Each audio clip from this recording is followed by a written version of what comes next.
ôi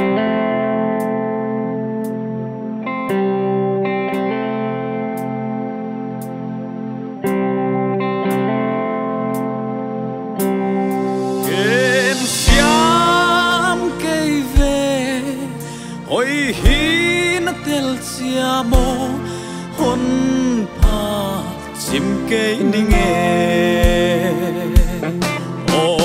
calvary tang kalin kadon a ka hôn đam pa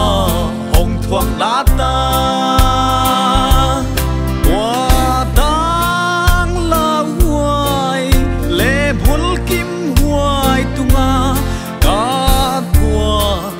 na thua ka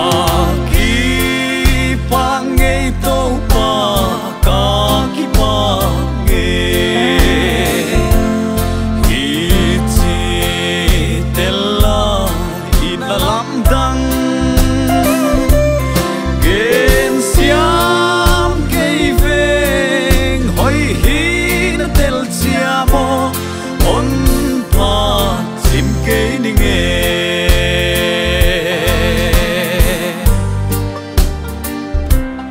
hi chi lom lom tel la in na lam dang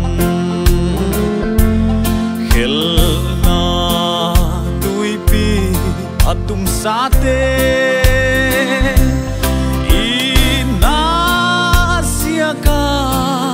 na hon pi hiang manin nang kia hon sui ta ning ka ki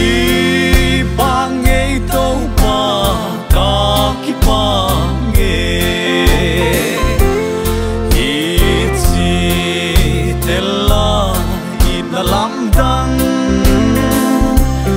gen siam kei veng hoi hi